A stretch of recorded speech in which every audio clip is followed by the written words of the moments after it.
Welcome to Chapter 3 of Same Lake, Different Boat, coming alongside people touched by disability.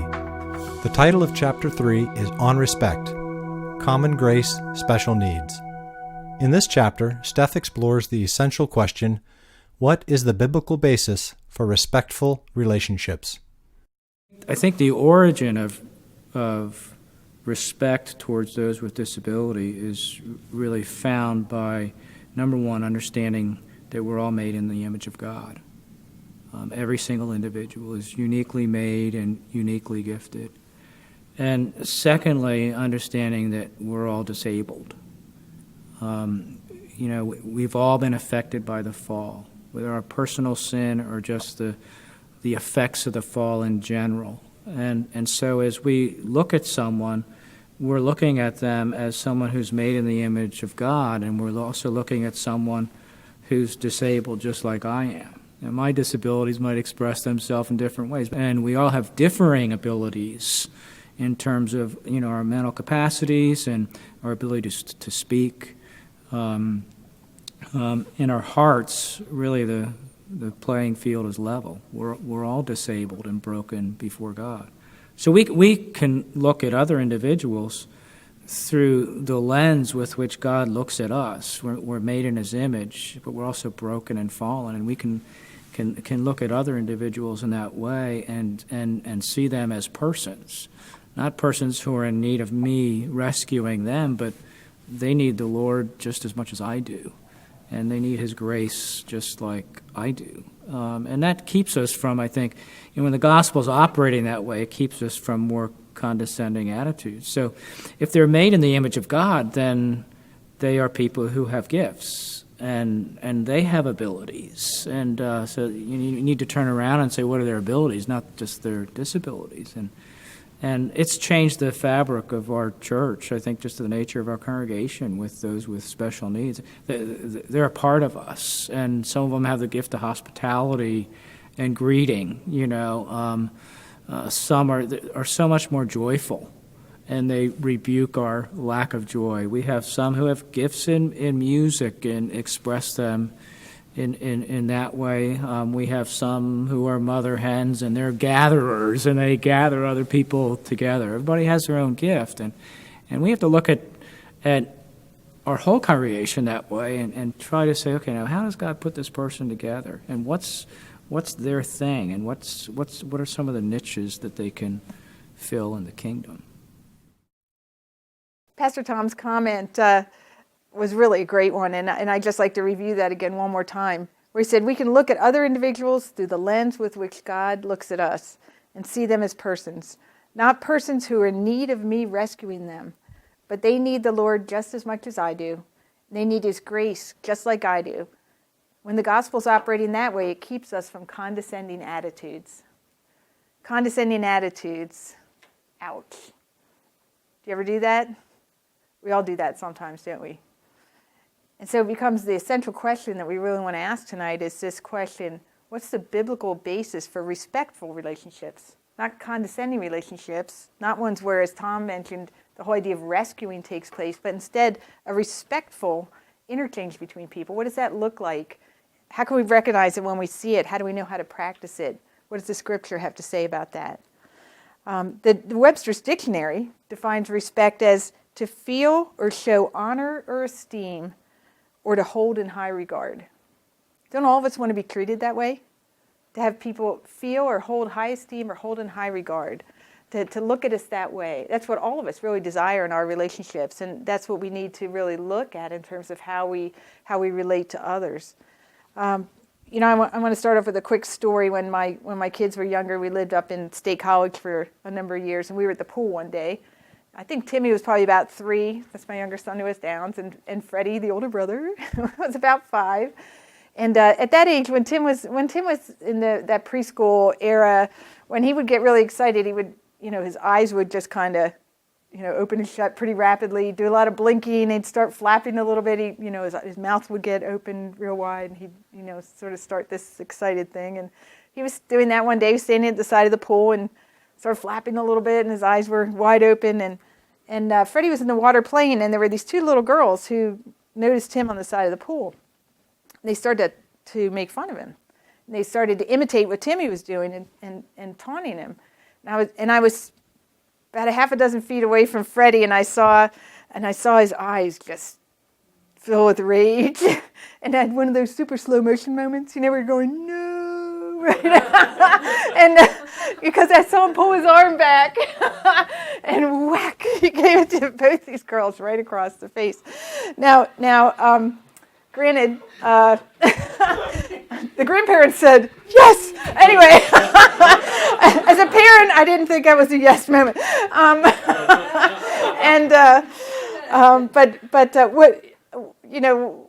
What happened there was that Freddie recognized disrespect when it was occurring. He recognized disrespect for his brother, and his justice-oriented personality just couldn't handle it. Freddie got his own fair sense of justice, and I took him for a time out at the side of the pool for a few minutes. But he really did recognize that Timmy was being treated disrespectfully, and it was really, really upsetting to him. The question is, when we treat people disrespectfully, do we recognize it? And I think if you look at what the scriptures have to say about respect-based relationships, there are really two pillars that are fundamental to respect-based relationships. The one pillar is the image of God, which is essentially the way that we relate to each other in our shared value, right? That all of us have value because of God's image imparted to us, and we relate to others in our sense of shared value through the image of God. The other pillar that is just as essential is the pillar of grace, because all of us also have shared brokenness. And that's another reality that we have to recognize and we have to deal with in our relationships with people is our common brokenness as well. So our shared value and our shared brokenness, those two things together form the two pillars that uphold respect-based relationships. Let's explore these in a little bit more detail. I'm going to do the image of God at some length because I think what we have a tendency to do is it's kind of like in preschool Sunday school class, that the right answer is always Jesus, right? And when we talk about value relationships, a lot of times we know the right answer is because we're created in the image of God. But sometimes we really haven't explored very much what that really means or how that actually carries itself out in our relationships in practice. There's a lot of buzz in the culture right now, in a lot of ways, about the whole question of what gives a person value, even what makes them human, right? And if you've been listening at all to the healthcare debate in the last year, some of these issues have arisen in the news, and if you read the news with any sense of discernment over sanctity of human life issues, you'll recognize that these questions are arising more and more in the context of our cultural discussions. I saw an article in the paper a number of years ago. It's in the Lancaster Sunday News. Dr. Peter Gott has a regular column in the newspaper. And one Sunday I happened to pick it up, and there was an article called "The Toll of Alzheimer's Disease." And here's the quote that was in that article. It said, "Alzheimer's disease, a progressive and frightening neurological disorder of unknown cause, primarily affects the elderly. It begins as forgetfulness. As time passes, however, the brain increasingly malfunctions, resulting in profound deficiencies in cognitive thought.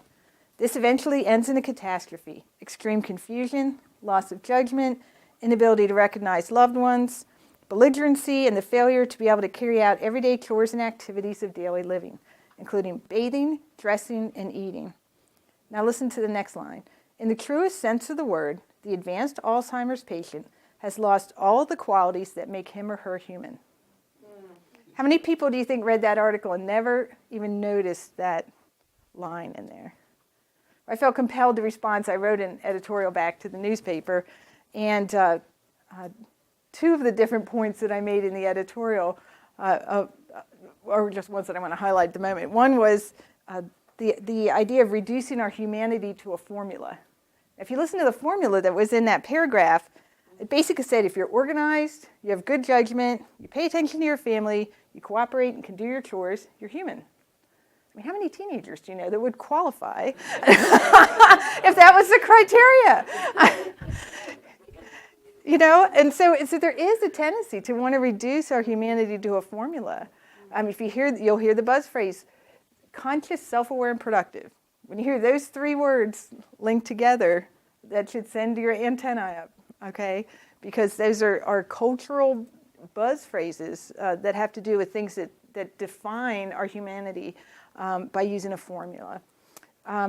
Another thing I pointed out in the article, and this is just an aside, it's just really the idea that we're really, when we try to use a formula to define our humanity, it's really so we can redefine humanity and limit our responsibilities. It's redefining humanity so that we can limit our responsibilities. And yet as Christians, we're called to have a very high degree of respect for human beings and to have a very high sense of calling in terms of our responsibility to our neighbors. And so let's look at a little bit at how our Christian worldview versus a non-Christian view of life really affects how we look at people. If you look at what we talked about last week when we talked a little bit about the whole Emmanuel, the idea of Emmanuel in terms of God being with us and that being thematic to God's identification with us, you know, that through God's covenants, His creation, Jesus' incarnation, Jesus' earthly ministry, and His intercession, and all of those things are different ways that we see the Emmanuel principle at work. And essentially, the Emmanuel principle is really the underlying idea that life is about God with us. Life is about God with us. And yet, what's the alternative view? The alternative view is really the I am my own principle, right? That life is about us without God. Life's about us without God. Those are two very different views of the world, and yet they're two very operative views of life. And they're two very different views of the world that really affect how we view human beings. If you look at the Emmanuel principle, and you go down this chart, you'll see that there's essentially, if we look at these different categories, or the origins of humanity, the definition of our personhood, our value, what gives us ultimate meaning, and what's the ultimate source of authority, you'll see that the Emmanuel principle-driven life versus the I am my own principle-driven life operate from fundamentally different premises. As far as our origins, let's run down the Emmanuel principle, the idea that life is about God with us, right? The origins of humankind are known and intentional, right? That we're here, that we're known by a living and true God, and that we're here with intentional sense of purpose, that we're created with a purpose. That our personhood is, as it says on the chart, homo sapiens and integrated. In other words, we have an integrated personhood of body and soul. That there's a oneness to the combination of those two things that makes us distinctly human. That our value is innate without regard to our abilities or our needs. That our value is not a function of what we're able to do or not do, or what we need or do not need in life. That our value is innate. That it's given to us by our Creator. That our ultimate sense of meaning comes from glorifying God and enjoying Him. And that our ultimate authority in life is God Himself as our Creator and our King. How about the I am my own view of life? The I am my own principle. When those values drive the way that we live, our origins are unknown and random. Right? Our personhood is defined by whether we're conscious, self-aware, and productive. Our value is maximized when we're contributing. That's my economics lingo there. I maximize, I can't help myself. I did it again, the econ thing. But it's the whole idea about that our value comes from productivity. That when we produce more and we consume less, we have value.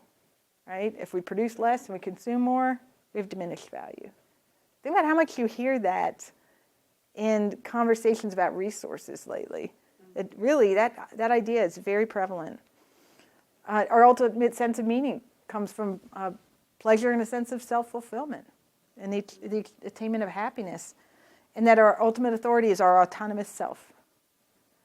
These are two completely different ways of looking at the world, two completely different ways of valuing or not valuing people.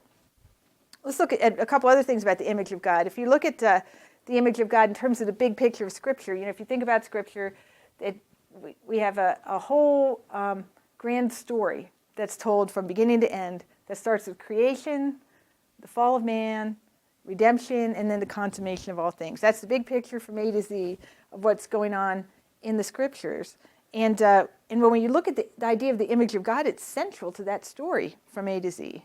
That at creation, we were created with an intact image of God within us. That because of the fall, that image becomes distorted. That we still are created in God's image, but it's more like a mirror that's been fractured or cracked, right? It distorts the image itself, but the image is still there. Redemption, part of what happens in redemption is being restored more and more to the image of God. When the New Testament talks about us being conformed to the image of Christ, right? That's the Holy Spirit working in our lives to restore us more and more to a fuller reflection of the image of God in our lives. And then at the consummation of all things, when we're restored completely, we'll be fully and completely in God's image once again. So the idea of the image of God is really central to the story of Scripture from A to Z, and it's mysterious. You know, it's kind of like it's kind of like trying to nail Jello to a tree, right? I mean, it's hard to define because there's a degree to which God eludes definition himself, right? We can't fully and completely define God. We're finite creatures. He's infinite. If we think we can, we completely don't understand ourselves, right? That's not possible for us to completely understand or define who God is.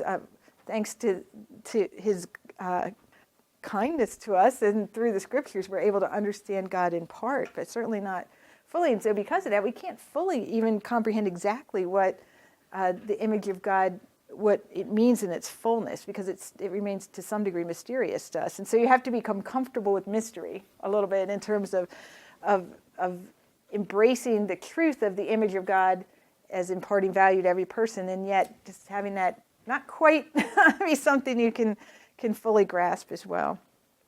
And another thing is, too, that throughout history there have been many different views of the image of God. If you read some of the writings of the earlier church fathers, it's really interesting to see how the period of history in which they lived and wrote, of course, it affects some of the things that they focused on in terms of the image of God. And I took a seminary class a number of years ago that was in part about the image of God, and it was very frustrating to me as a parent of a child with special needs to read these historic documents that if you followed that pattern of thinking alone, would completely box my son out of the picture.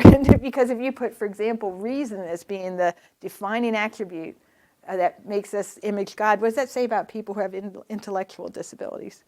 And yet if you think about periods of history, right, there are periods of history where an emphasis on reason, remember we talked about modernism and how it arose out of the Enlightenment earlier, those periods of history will influence how we see the world around us. And so that's why reason was, for example, during that time period, such a prominent feature even in the writings of the image of God.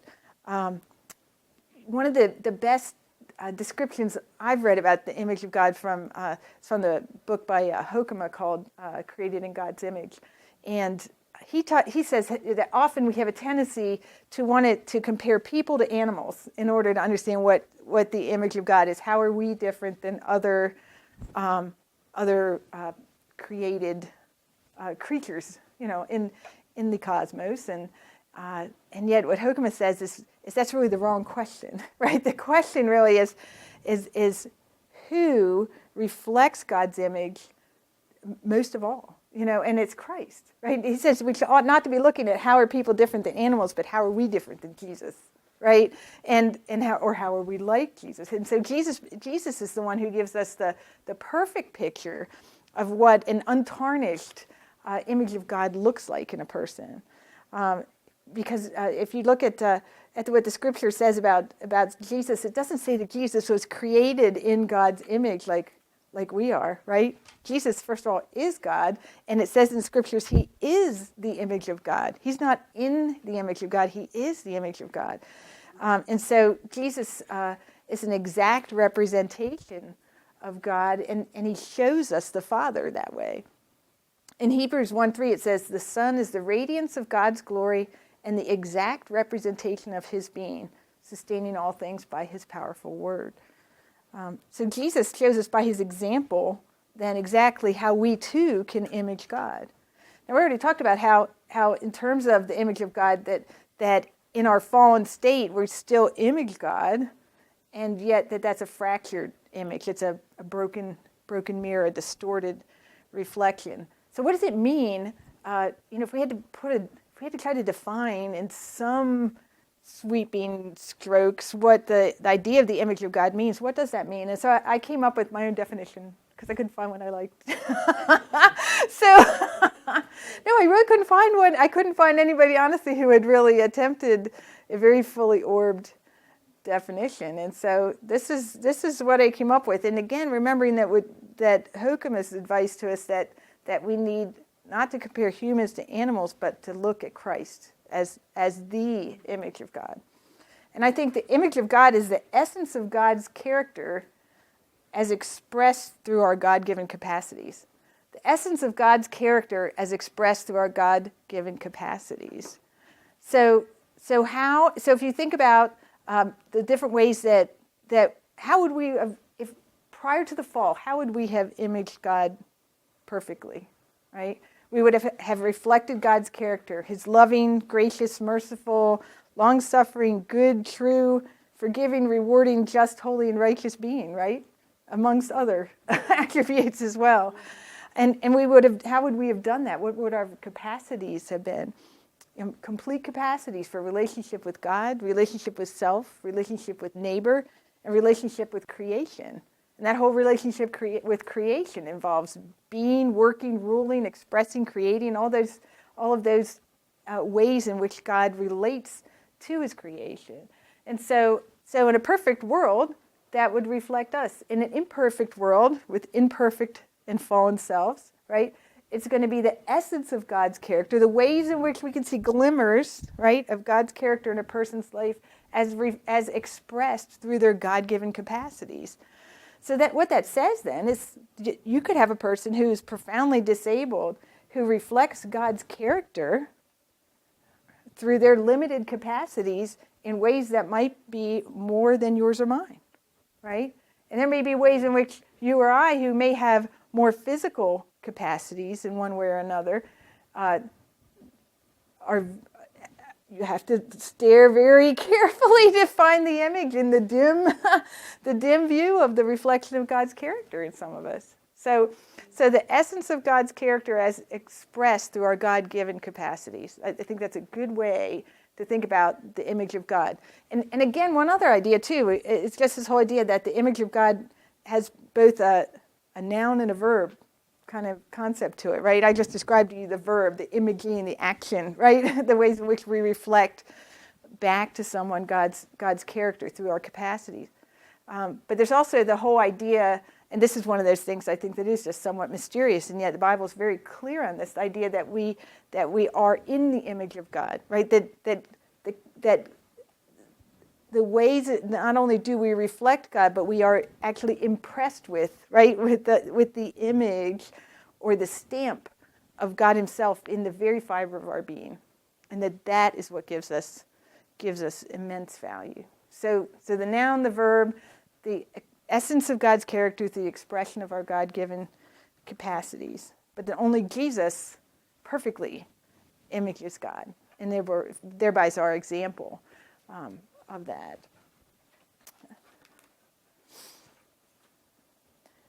Here's another idea. It's this whole idea of getting back to our main point, right? Remember I took you on a little journey on exploring a little bit what does the image of God mean, and a fuller picture of that we don't tend to carry around in our minds. But what's the point in terms of what we're talking about tonight? What we're really talking about is respect-based relationships, relating to people based on the image of God, which is our shared value, and on the basis of grace, which is our shared brokenness. If we think about it, God himself has infinite value, right? He has infinite value, and he imparts his infinite value to his finite creation. That's what he's doing when he impresses upon us his image in creation. And because of that, every human being is worthy of our care. Every human being is worthy of our care. No matter what we think of their capacities or lack of capacities. every human being is worthy of our care.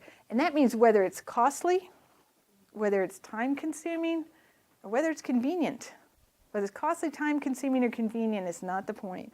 It's that every human being is worthy of our care because every human being has been imparted God's infinite value into the finite personhood. We have a good friend who just died this past year at age 52, I believe. And he had been diagnosed in his early 40s with a disease called Pick's disease. And Pick's disease is essentially similar to Alzheimer's, but personality changes tend to precede memory loss. And so he had 4 young children still living at home, and he was vice president of Ephrata National Bank, and he was on the deacons at our church, and became really overcome with this particular debilitating and degenerative disabling condition. And so we had put together a team of folks at church who were helping out with the family, and one of the things we did early on was to meet with the Alzheimer's Association, who came to the home, and we were going to talk through some of our next steps with the family and with the Alzheimer's Association. And when the ladies from the Alzheimer's Association came to the door, Tom answered the door, and he shook their hands, and he said, "Hi, I'm Tom. I'm still Tom."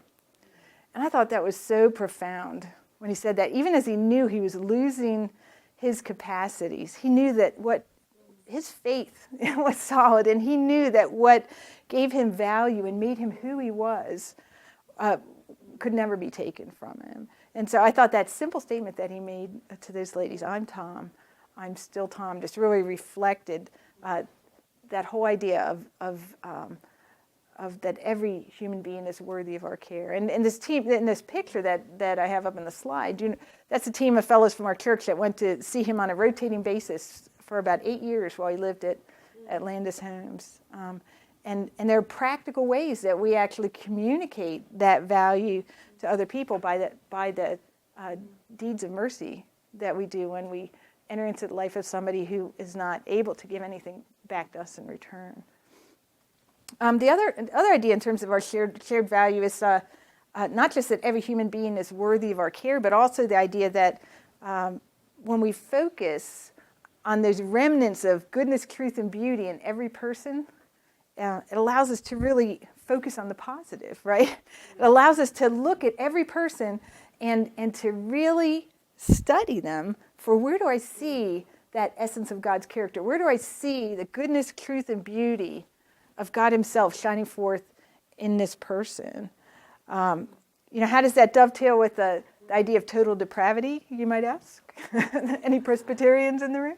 And that's it. And it's not in conflict with that at all, because total depravity simply means that our human nature is distorted by the fall, but it doesn't mean it's destroyed by the fall. It's distorted by the fall, but not destroyed by the fall. And so every person, we can find immense value in what we see in every person if we train ourselves to look for it. Here's the problem. The problem is we find it much easier to focus on the cracks than on the whole parts of the mirror that remain, right? We have much easier time finding the cracks in others and ourselves than we do in focusing on those whole pieces of glass that are still intact. Jaron Bars is a seminary professor out at Covenant Seminary, and I took a class from him a number of years ago, and this is a quote from one of his lectures. That it's long, but I think has great value, and I'd like you to listen to it for a moment. Scripture calls us to recognize that everyone we're ever going to meet is made in the image of God, and that means they're glorious. That's to be our first response, to see the glory of a person, to first see their glory and their dignity as a person, made in the image of God, and to treasure all the things that are good and admirable and beautiful about the person as a person made in the image of God. Is that the first thing you see when you see somebody who has severe disabilities? Is it the first thing you see? It's the glory of God in that person? How about someone who has a really irritating personality? Right? Is that the first thing that you see when you see them coming down the hall towards you? How about somebody who's in dire poverty? Is that the first thing you see? All right, closer to home, how about your spouse or your children? Or your roommate, college students? Right? Is that the first thing you see? It's not. It's not the first thing we see, is it? We have not trained ourselves to see that glory of God, that goodness, truth, and beauty in every person that Scripture tells us is there. We need to train ourselves to see people differently. I'd encourage you to practice that this week. When you're driving in traffic and you're stuck, right? Behind somebody, train yourself to remind yourself that that person is created in God's image. They're not defined by being an obstacle in your way while you're late to work, right? Or, the same thing when you encounter people in the grocery store, when you have a disagreement with someone in the workplace, right? To train yourself to see the goodness, truth, and beauty in every person. Or as Jerome Barr says, the glory, the dignity, the treasure. Glory, dignity, and treasure. Let those be your buzz phrases this week. And I promise you, it will change the way that you live when you learn to see people that way first. One last thought on this idea of our shared value is that age or ability, health or wealth, productivity or popularity doesn't matter in God's economy. Okay, age or ability, health or wealth, productivity or popularity doesn't matter in God's economy. We have to be really careful when we think about human value, because it's very easy for us to fall into the trap of valuing certain people more than others, right? We might say, well, yeah, everybody's in God's image, but now there's a pecking order, right? And I think one of the clearest examples that I thought of that happened a few years ago was, do you remember the day that Princess Diana and Mother Teresa died on the same day? Do you remember that? And Princess Diana was all over the news. Everything about Princess Diana and the paparazzi and, all that was all over the news. And it's just like a little side bar was the idea that Mother Teresa had died. What was it that imparted so much value to Princess Diana and the culture? Was her celebrity status, right? It's the fact that she was a celebrity. So celebrity had greater value than servant, right? Celebrity is greater than servant. Then I thought about it this way, though. I said, well, you know what? I can guarantee you that somebody in that slum where Mother Teresa worked in Calcutta, somebody in that slum died that day too, right? So who was more important, right? Princess Di, Mother Teresa, or the person who died in the slum? None of them, right? All of them, right? None was any more important than the other. None was any more valuable in God's sight than the other one, right? And yet that even in our thinking, right? Because I bet if you were thinking like I was, you'd think, okay, this Mother Teresa and Princess Di thing is out of balance. And then you go, oh, right? Oh, we're out of balance in the way we think about all three, because Mother Teresa, even with all her life of service, still was no more and no less imparted with God's image than those who she served. The picture that's on the slide as well is one last thought. That's a picture of Tim when he was an infant and had open heart surgery. So that had been, I guess Tim was up to about $120,000 of expenses at that point in his life, which doesn't seem like very much now, because that'd probably be $1 million now in medical care. But all the talk that we're having about healthcare now, who decides, right? Who decides? Is he worth it? I think he's worth it. Amen. He thinks he's worth it. Right? These are very real questions that we're facing in our society right now. And so these are important issues for us to really be able to articulate to the culture, what is it that gives a person value? Okay, so we talked about the whole idea of the image of God, that's one of the pillars of respect, our shared value. The other one, our shared brokenness, our common need for grace. As Pastor Tom said in the opening part of the video, grace levels the playing field, doesn't it? Yes. You've heard that expression that the ground at the foot of the cross is level, right? And as Romans 12 says, when our relationships are based on and bathed in grace, when we don't think of ourselves more highly than we ought, right? That's what Romans 12 talks to us about. we'll be able to remember that and we'll be able to practice it. And again, grace-based relationships change the way we live. If you look at when Jesus inaugurated his ministry in Luke chapter 4, he opened from the scroll in the synagogue and he read from Isaiah 61. And this is what he read that's noted in Luke 4. The Spirit of the Lord is on me because he's anointed me to preach good news to the poor. He sent me to proclaim freedom for the prisoners and recovery of sight for the blind, to release the oppressed, to proclaim the year of the Lord's favor. Good news to the poor, freedom for the prisoners, recovery of sight for the blind, and release the oppressed. I want to tell you a little story. When my kids were younger, I served on a number of disability service organizations here in Lancaster County, and as a result of being on those different boards, I got to visit some different group homes over the years, and I had the job of conducting interviews with some of the residents at these different group homes. So I got to meet all sorts of different people and a lot of really interesting people, and it was a lot of fun. This one particular day, though, I met a fellow who was profoundly disabled. As a matter of fact, I had never met anybody who had this exact challenge that he had. He was strapped to a bodyboard because his body moved so uncontrollably, his arms and his legs, that he had to be strapped to a bodyboard just to help him control his body movements. And it was very, very difficult to communicate with him. And so it took us a while to work our way through the interview. But he was really a very accommodating guy. He was very patient with me in terms of learning how to do that. So when I finished the interview and I left the room, I asked one of the staff people, I said, what was the nature of this fellow's disability? What was the cause of that? And she said, well, when he was 6 months old, his father bashed his head into a door. And it was the result of a brain injury. You know, this fellow knows that he's poor, right? He can't work because of his disability, right?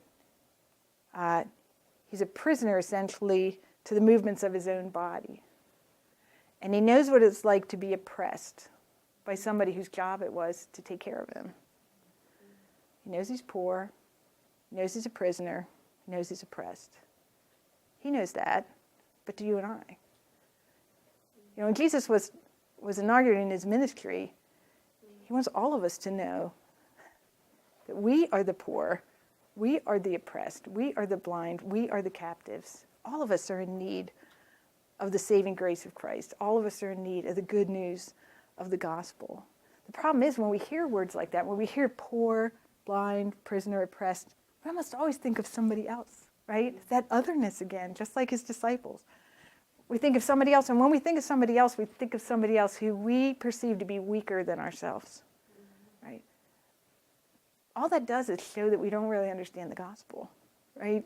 Because the gospel says that I am so profoundly spiritually disabled that it took Jesus an incredible, costly sacrifice to come and make access on my behalf, to make access to the Father. It was my profound disability that at great cost he came to make access for me. If I understand that, then reaching out to my neighbor who might just happen to have a few physical disabilities is no big deal. So do you see how grace makes a huge difference in terms of how we relate to other people? It really, really shows us in our own hearts how much we do or don't understand and embrace the gospel. There are a lot of benefits to respect-based relationships. I just want to touch on a couple of these real quickly. Basically 4 different things. When we operate from a respect-based posture with other people, it's a powerful message. It's a powerful message in terms of the image of God because it communicates the immense value of humanity to the people around us. It communicates the immense value of humanity to the people around us. Our culture has a tendency to value people as a function of their productivity. What can you produce? Right? But our Creator has given us value because he's imparted himself to us. These are 2 very different ways of looking at people. And so we send a powerful message to the people around us when we value people, not just say that we value them, but we treat people like we really do value them. When our actions declare to someone, you are incredibly valuable to me. And when we operate from a grace-based posture, the gospel is communicated in 3D form. Right? When we operate from a grace-based posture in our relationships, the gospel is communicated in a 3D form. And that's a very powerful message as well. Our culture, again, has a tendency to dislike weakness, right? We're rugged individualists, we Americans are. And yet grace says I have to own my weakness in order to find my freedom. I have to own my weakness in order to find my freedom. And when I am able to own my weakness and throw myself utterly at the foot of the cross, then I'm free to relate to someone else in their area of weakness. And that sends a powerful, powerful message to the people around us. Another benefit of respect-based relationships, again, is perspective. When we focus on the good, the admirable, and the beautiful in other people, it helps us to focus on the positive. It helps us to focus on the potential of people and not their limitations. Right? So when we value people and we really operate from respect-based posture in the way that we look at others, it helps us to focus on their potential and not focus on their limitations.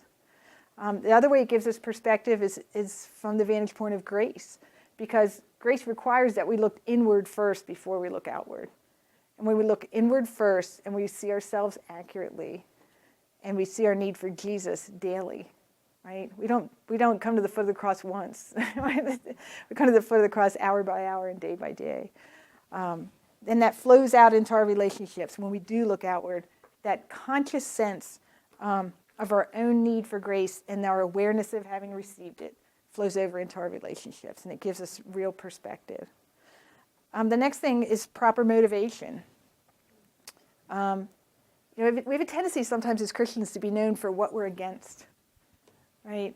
And yet, the whole idea of the image of God puts in front of us, what are we for, right? Are we just against abortion? And we should be against abortion. Are we against abortion, or are we for the life of our neighbor from conception to the grave? One is this big, right? The other is this big.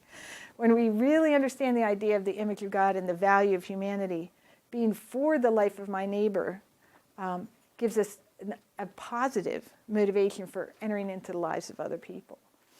And grace, the positive motivation that comes from grace, the proper motivation that comes from grace is operating from a posture of gratitude and not one of duty.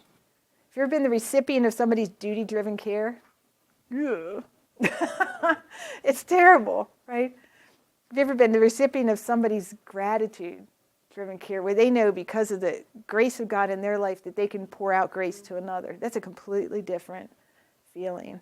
So both the image of God and grace give us the proper motivation, being for the life of my neighbor and operating from a posture of gratitude, not duty. And then the last one is protection. Respect-based relationships give us protection. If the image of God is the basis for value and dignity of all human life, it protects us from devaluation. You hear a lot of talk in the culture in general about the whole idea of human rights, right? Human rights are rights that are given from one human being to another. They can be rescinded from one human being to another, right? When you hear the terms natural rights are the idea of rights that come from a higher power, right? From a transcendent God. And so the whole idea of the type of rights that we talk about from the scripture are God-given rights, which are totally different than the more limited, legally given rights. We're entering a time in our culture where this is going to become increasingly an issue. If my background again is in economics, and the whole idea of the inverted population pyramid, that you have a larger group of society being supported by a smaller group of society, is forcing, from a resource perspective, some of these questions to come to the fore. And one of the things that I've been very motivated by in terms of the job that I do is really wanting the church to have a wake-up call that this is something where we really need to stand firm to protect the value of human life in every person, from the cradle to the grave. And that people with disabilities, as resources become tighter, are going to become more and more in jeopardy. And so as a church, if we're still all squabbling with each other about whether we can or can't include a child with Down syndrome in Sunday school, right? We've got a long way to go before we're going to be able to be there to stand in the gap for some of these much more life-threatening issues. And the last idea of protection, though, is this idea of how grace makes it, gives us the freedom to make mistakes. We're going to make mistakes. It's a learning curve to learn how to identify with someone whose needs might be different than yours. And it's a learning curve to really try to practice valuing the image of God in each other and extending grace and growing in grace ourselves. And so the beauty of grace is that it gives us protection because it makes us free to make mistakes, to ask for forgiveness, to learn and to move on. Not much meaningful ministry happens if people feel paralyzed, right, by fear. And so this is a really, really important point. So in summary, respectful relationships, they're possible when we affirm the glory of God in others and when we extend the grace of God because we've experienced it ourselves. When I took Freddie back from the side of the pool, into the pool, we went and found those two little girls. I said to Freddie before we went there, I said, it's not our job to punish other people. It's our job to educate people and to set the example by the way that we live. So we went and found those two little girls, and we had a very positive conversation. And it may have been the first, but it has not been, it will not be the last one. So grace in the image of God, I encourage you to pursue respect-based relationships in your life this week. Steph notes in Chapter 3 of the book, in popular culture today, the practice of demonstrating respect is becoming increasingly rare. At the same time, intrinsic to the fabric of our humanity is the need for respect, because respect is foundational to genuine relationships. The Scriptures show us that there are two pillars of respect that undergird our relationships. Those pillars are the image of God and grace. Please take a few moments to listen to the following interviews and consider the questions posed at the end of each segment. It really transforms the whole church as far as the adults and the teenagers and the kids who I think as it will help out so much as they grow older to really see everyone as who they are and see that they're made in the image of God and not any different or any less than any one of us, but yet have so much more to offer sometimes than we do and a vital part of God's kingdom. How do respect-based relationships transform the whole church?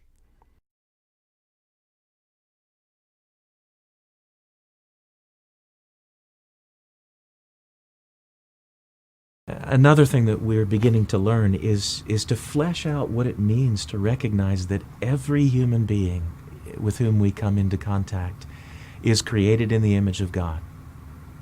And they are as reflective of creation, fall, redemption, and we believe consummation as anyone else in that congregation may be.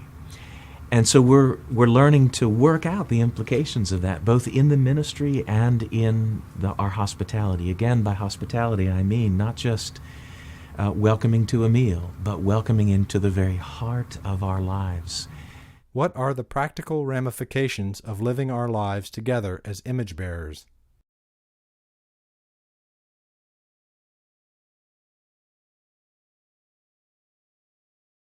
It makes for a really very schizophrenic, especially in the political field, where you have people that are a little more to the left politically who are the ones that are more likely to pay for job accommodations and transportation, but who, if somebody is diagnosed with a disability in utero, well, let's terminate that.